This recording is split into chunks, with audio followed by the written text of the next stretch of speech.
Welcome back to the Roadside Rescue YouTube channel. I've got an old 4Runner right behind me.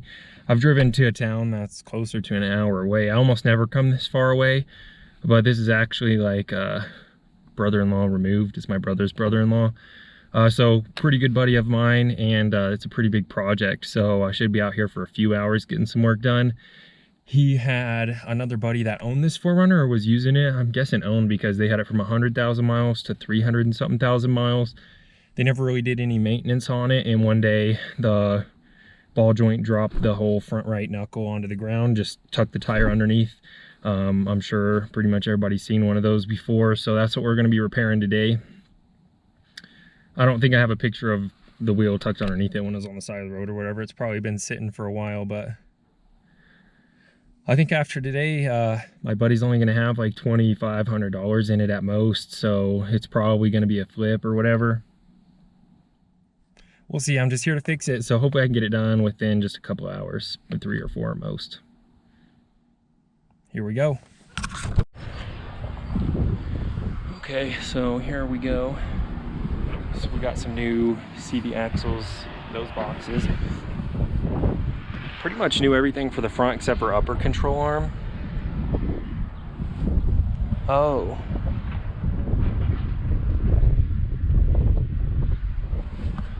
Is that serviceable?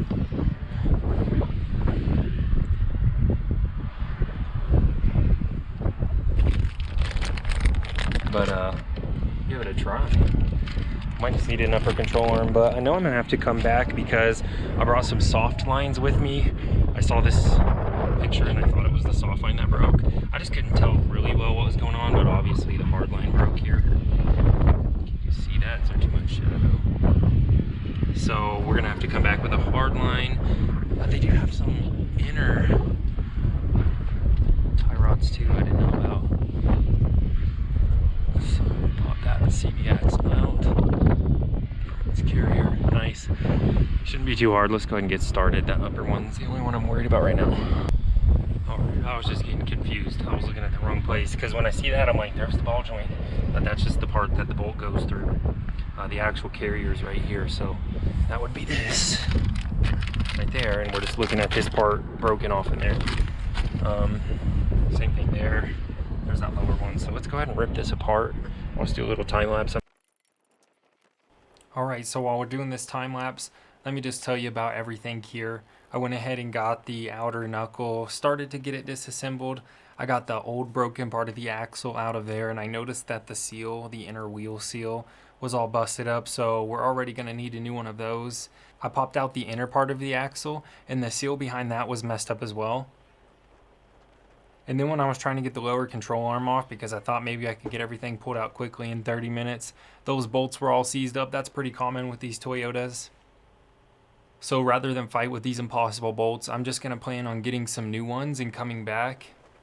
I'm going to cut these old ones out where they're all rusted because, again, I'm not even going to be able to reuse them if I can get them out, and it's going to waste a ton of time. The other thing I noticed was the sway bar bushings were pretty messed up, so I'm going to order some new ones of those. And while I wrap this up, I'm going to plan on coming back in just a few days when everything gets here.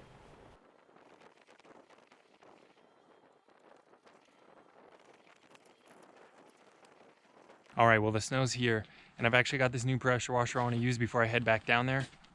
This just came in with the rest of those parts, so before I head down this morning, I'm going to use this. It's a 13-inch Eveage pressure washer. I'm sure you might have seen one like this before. They're great for cleaning concrete, but this one's super special. If I'm going to clean the concrete like that, it looks like the wheels are upside down, right? Well, if I pull this and rotate them, then it works like a typical pressure washer to clean the ground. But if I flip these all back around like this, then it becomes an undercarriage washer. So they put salt out on the roads out here in the winter. It's not as bad as the Midwest. So after I drive in the salt, I want to clean out the undercarriage. Well, it's snowy already. Let's go ahead and put this thing to the test.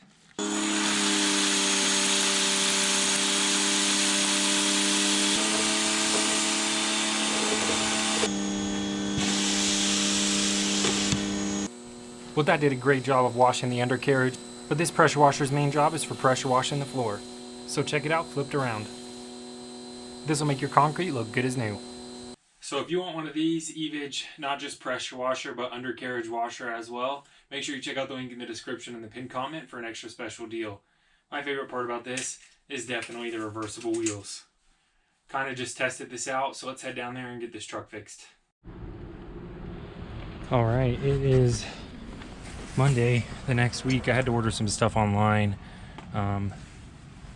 particularly the new bolts for that lower control arm because I just cut the old ones out. I'll show you on the other side when I get there in a minute. So here we are. I've got everything except for the bushings done now. And I'm gonna do this seal right here. I've got this and this little ball joint cup that fits that perfect. And I can do the bushings for that. So I left the other day because pretty typical on these 4Runners to get those bolts and the little sleeves for those bolts just absolutely seized in there. So I cut 3 of those and was able to just twist it out of the 4th.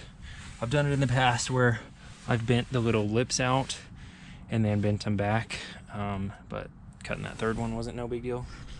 I'm gonna have to take those off though.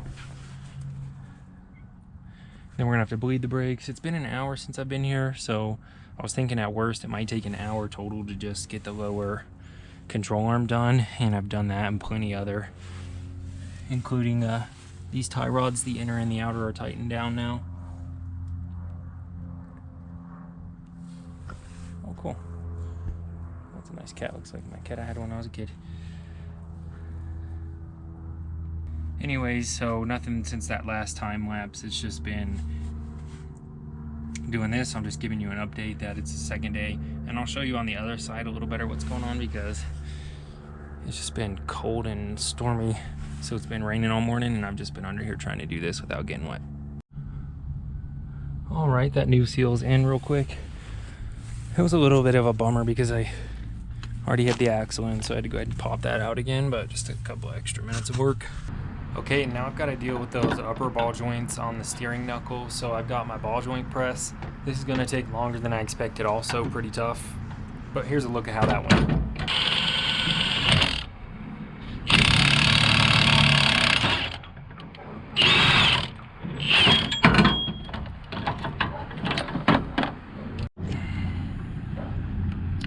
Okay, that took forever. I'm gonna go ahead and replace this seal, and then this is ready to go back in. I can do that whenever. All right, a couple hours into the day, and I'm getting everything on this tightened up, except for that. And the sway bar was a little weird in the bushing, so I'll look at those when I get to the other side. I'm gonna wrap this side up. Got that brake line on too. I'm gonna zip tie this here because classic little Toyota, that bracket broke just trying to take it off. Okay, I've gotten everything tightened down except for the sway bar. I fixed those 2 wires. That was just easy. Use those little soldering connectors. The sway bar though, I'm not sure. I'm gonna check that other side first. So I'm gonna see if the spare fits on here. The original tire is shot, but the rim was fine. It just needs new rubber. And yeah, set this down, come back to that sway bar afterwards. It's gonna need an alignment. I just tried to center it as best I could. Okay, now I've got this side up in the air. It's on a jack stand. I usually just leave my jack under there touching as like a 2nd jack stand because it's gonna fail before a jack stand does, but it's just under there touching in case something goes wrong, in case it wiggles. Anyways, here's the issue with the sway bar that I couldn't figure out. On this side, it's just completely disconnected and about 4 or 5 inches, 3 or 5 inches too high. And that's why it was 3 or 5 inches too high on the other side. And I couldn't figure out why that link wouldn't get close. So I've got to look at this still because I'm not sure if I can pull this off. I'm guessing there's like something on the inside I can get there. I just don't see anything right there. Hopefully just a stud. Anyways, then I got to do those bushings and go back to the other side. That's the only thing I have loose. And I also wasn't able to get those off. So either order some of those or get some. One of my sockets might fit that actually. I'll try. Anyways, hopefully on this side, a total of like 2 hours. It's kind of what I was planning on the other side, so with nothing going wrong, hopefully that's about how long it takes. All right, so far so smooth on this side, everything except for the bolt that got stuck in there. I had to cut it. It's not that big of a deal that it was bending the bracket on the other control arm because I was going to replace it, but I am going to have to replace that bolt. I am running out of time today because I've got to do Thanksgiving with my family and it's getting kind of late. This is taking all day. Anyways, I'll probably just come back down one other time to do bleed the brakes and maybe the shocks in the back and the bushings too. On this side, the front pin slid out, so I only had to cut one of them back here and pop it out. I didn't have to cut that other one again. All right, well, I'm back and it's the third day. I'm doing the bushings on this. They weren't gonna be as hard as I thought, but I just broke this bolt, so that's the only interesting update so far. I was about to do an update anyways, so that's probably gonna get the vice grip treatment for now. We'll see what I can do about that. Hopefully I can fix it completely, but if not, we'll cramp it back into place with that other nut that was on the stud back there. That worked fine. Anyways, I'm gonna take a wire brush to this and clean it up so it doesn't get all squeaky with those new bushings.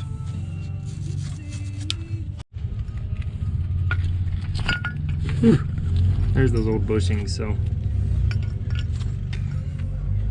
that's what the issue there was. Hopefully I can just get another one of these bolts and pull this out. Let's go try it. All right, that's what I've got. That was so hard to put on. My arms are dead from yesterday. I was like cramping up at the end of the day putting all this stuff on. Anyways, that's good enough for that part to get ordered. It could get in alignment between then and now if it needs to.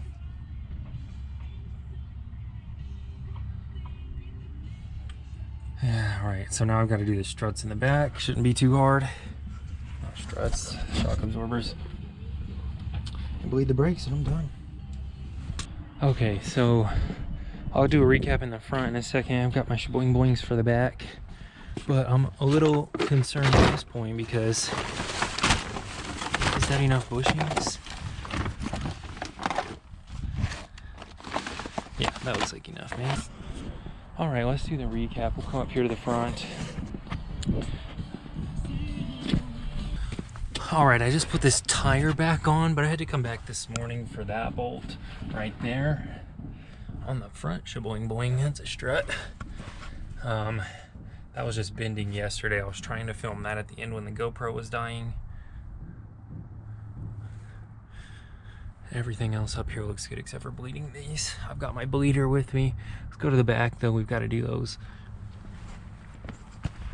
Anyways, hopefully those bushings aren't bad. All right, nothing's being too easy on this one. I'm gonna have to get a big pry bar to hopefully pry this lower bushing off of there. You can see my wrench through that slit right there on there. But when I'm spinning it, this whole tube is spinning, so I'm gonna have to put a pair of pliers on that and hopefully break that nut free up top.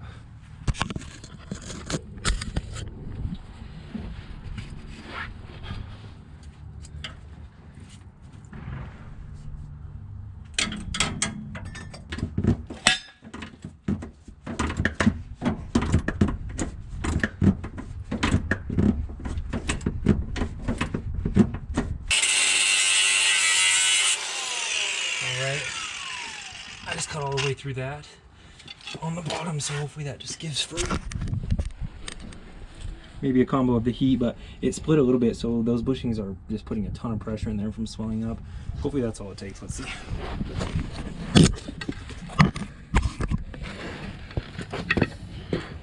I'm ready to be done with this job, that's for sure.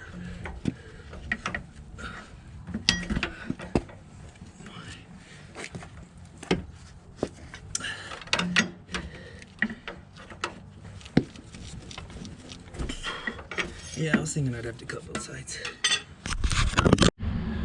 Okay, for a second I thought I had the wrong shock absorber shaboing boing here because the bushings wouldn't even fit on it. I'll show you if it's the same on the other side, but it's because it was so much rust. I actually just swept all that away. I'll have to show you on the other side, but it was swollen up with so much rust.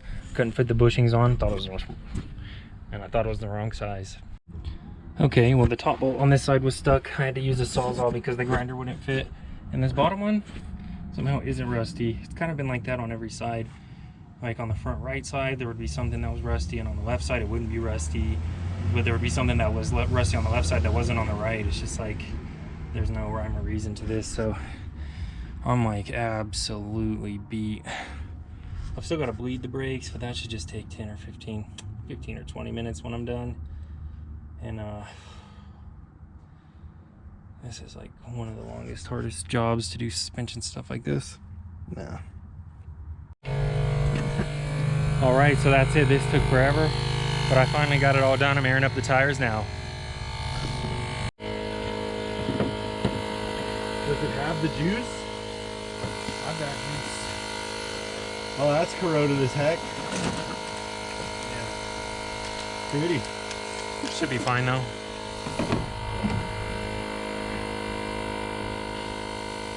Look at that little thing. Yeah, it does good. It's killing it. Yeah. Air compressor in a pocket? Yeah, completely dead it looks like.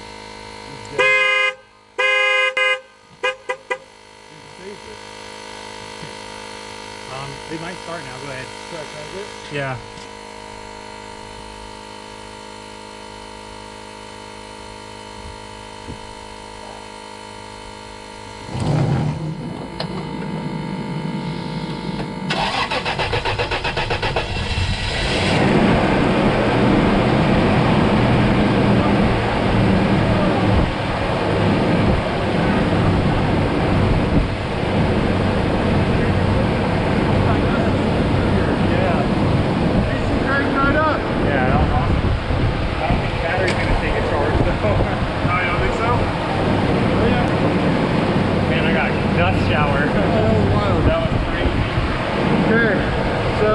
If you like this episode, make sure you're subscribed.